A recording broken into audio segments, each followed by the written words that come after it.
మూసీ కోసం మూసీ ప్రాజెక్ట్ ని వ్యతిరేకిస్తూ మనతో పాటు రుచి తాషకమర్ కూడా ఉన్నారు. వాళ్ళ వాలంటీర్స్ తో పాటు అవేర్నెస్ ని క్రియేట్ చేస్తూ ప్రజలకి ఈ మూసీ ప్రాజెక్ట్ కరెక్ట్ కాదు అని చెప్పేసి కూడా వాళ్ళు అడ్డుకునే ప్రయత్నం చేస్తున్నారు. ఆర్టీఐ మీద కూడా మేము కేసు పెడతాం, మాకు ఎటువంటి ఇన్ఫర్మేషన్ ఇస్తలేదు అంటున్నారు. సో మాట్లాడిచ్చే ప్రయత్నం చేద్దాం. Hi brother. హాయ్. సో ఏంది మూసీ ప్రాజెక్టు వల్ల సామాన్య ప్రజలకు ఎటువంటి లాస్ అవుతుంది అండ్ గవర్నమెంట్ వాళ్ళకి ఎటువంటి లాభం జరుగుతుంది వాళ్ళు చేయబోతున్నారు? ఎకనామికలీ లాస్ అంటే పేద ప్రజల్లోకి ఆర్థికంగా లాస్ జరుగుతుంది. ఎందుకంటే 5,000 కోట్లు విద్య మీద పెడితే ఎట్లుంటది, 5,000 కోట్లు వైద్యం మీద పెడితే ఎట్లుంటది, 5,000 కోట్లు నిజంగానే మన ప్రజలందరికీ ఉపాధి జరిగేదన్న విషయం మీద పెడితే ఎట్లుంటది. జస్ట్ సుందరీకరణ కంట. ఇప్పుడు సుందరీకరణ అంటే కేవలం మూసి మీద చేయాలా? ఆల్రెడీ హుసేన్ సాగర్ ఉంది కదా. అంటే ఇది ఒక మోడల్ ఏంటంటే, నేను ఎందుకంటే ఇక్కడనే కాకుండా దేశవ్యాప్తంగా తిరిగినా కాబట్టి, దేశవ్యాప్తంగా రివర్ ఫ్రంట్లకు సంబంధించి మేము పనిచేస్తున్నాం కాబట్టి, ప్రతి ప్రభుత్వము మేము రివర్ ఫ్రంట్ కడతాం. ఎందుకు కడతావు రాబాయ్ అంటే టూరిస్టులు వస్తారు. అరే ఇప్పుడు పూణేలో రివర్ ఫ్రంటే, హైదరాబాద్ లో రివర్ ఫ్రంటే, గుజరాత్ లో రివర్ ఫ్రంటే, ఆంధ్రాలో రివర్ ఫ్రంటే, మహారాష్ట్రలో రివర్ ఫ్రంటే, జమ్మూలో కూడా రివర్ ఫ్రంటే. ఇన్ని రివర్ ఫ్రంట్లు కడితే ఆ టూరిస్ట్ ఎవడు? నాకు అర్థం కాదు. అంటే ఎవరిల్లు అంత బ్యాగ్లు వేసుకొని సంచులు మూట నిండా పైసలు పెట్టుకొని దీని తల్లి ఇండియాకి వచ్చి ఇండియాలో ఉన్న అన్ని నదుల మీద ఉన్న రివర్ ఫ్రంట్లలో మనం పైసలు ఖర్చు పెట్టాలి.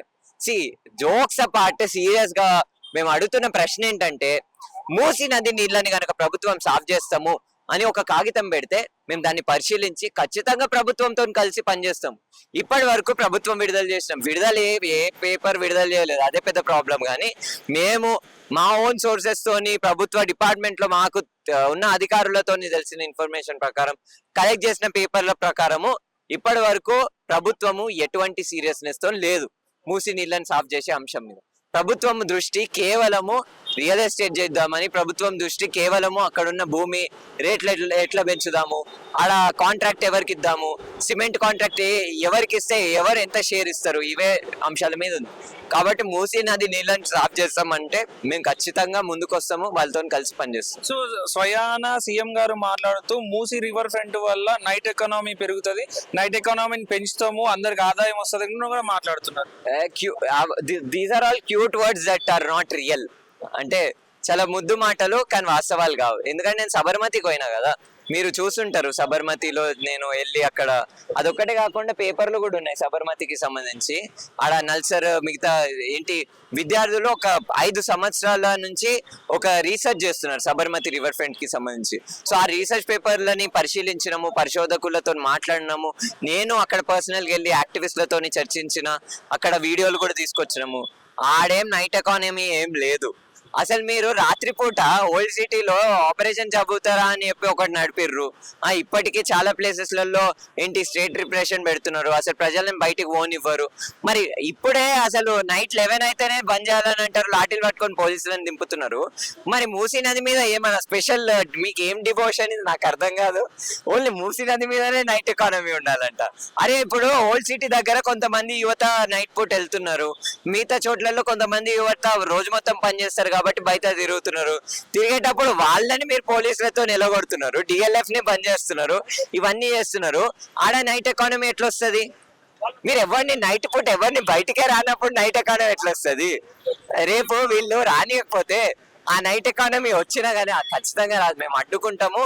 నైట్ ఎకానమీ ప్లేస్ లో ఒక బ్యూటిఫుల్ ఈకో సిస్టమ్ సర్వీసెస్ వచ్చే ఒక మూసీ రివర్ ని బిల్డ్ చేయాలనేది మా కోరిక. ఇప్పుడు మీకు ఒక పేపర్ చూపిస్తా. ఇది పూణేలో స్టడీ జరిగింది, ఈకో సిస్టమ్ సర్వీసెస్ స్టడీ జరిగింది. ఈ స్టడీ ఏం చెప్తుంది అంటే 5,000 కోట్లు పూణేలో ఉన్న నది 5,000 కోట్ల ఆదాయం అక్కడున్న ప్రభుత్వానికి అందజేస్తుంది. 5,000 కోట్లు అని అంటే ఆక్సిజన్ కానీ మిగతావన్నిటిని అర్థం చేసుకుంటే, ఇదే పూణేలో ఒక రివర్ ఫ్రంట్ కడుతున్నారు. ఇప్పుడు ఆ రివర్ ఫ్రంట్ కట్టేస్తే ఈ 5,000 కోట్లు ప్రతి సంవత్సరం వచ్చే 5,000 కోట్ల ఈకో సిస్టమ్ సర్వీసెస్ పర్మనెంట్ గా రావు. మరి మనం మూసీ నది మీద కొన్ని వేల కోట్ల ఆదాయం వస్తుంది మనకు ప్రతి సంవత్సరం.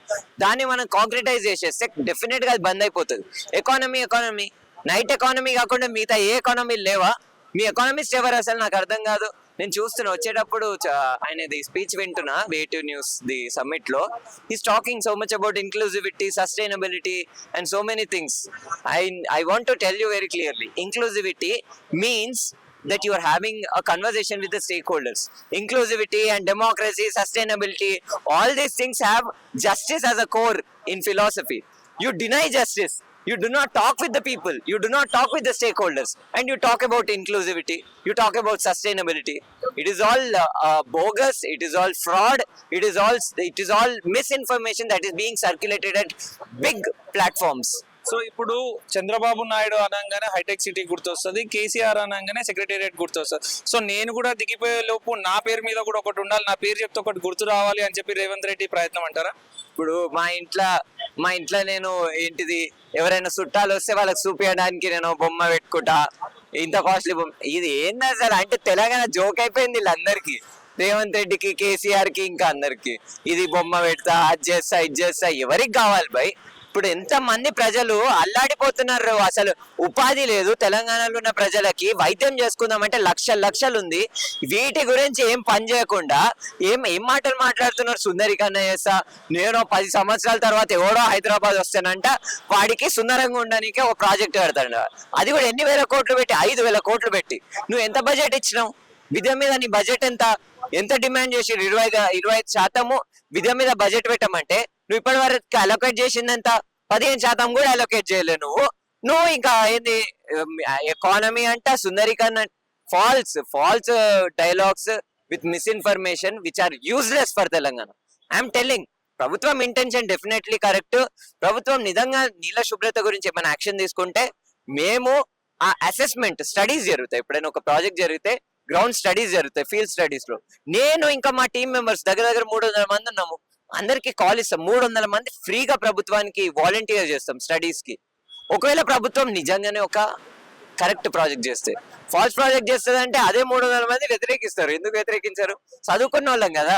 దేశకి జంగల్ కో బేచ్ దియా రే, దేశకి జంగల్ కో బేచ్ దియా రే, దేశకి జంగల్ కో బేచ్ దియా రే, तोड़ दिया, काट दिया, जला दिया रे भैया, जला दिया, बहना जला दिया रे. देश की नदियों को बेच दिया रे, देश की नदियों को बेच दिया रे, देश की नदियों को बेच दिया रे. तोड़ दिया, काट दिया, जला दिया रे भैया, जला दिया रे. देश की पर्वत को खा लिया रे, देश की पर्वत को खा लिया रे, देश की पर्वत को खा लिया रे, खा लिया रे भैया, खा लिया रे, खा लिया रे, खा लिया रे. अरे दमागुंडम खा लिया रे, दमागुंडम खा लिया रे, दमागुंडम खा लिया रे, दमागुंडम खा लिया रे. काजीरंगा खा लिया रे, काजीरंगा खा लिया रे, मल्ला मल्ला खा लिया रे, मल्ला मल्ला खा लिया रे. दमागुंडम खा लिया रे, दमागुंडम खा लिया रे, दमागुंडम खा लिया रे, दमागुंडम खा लिया रे.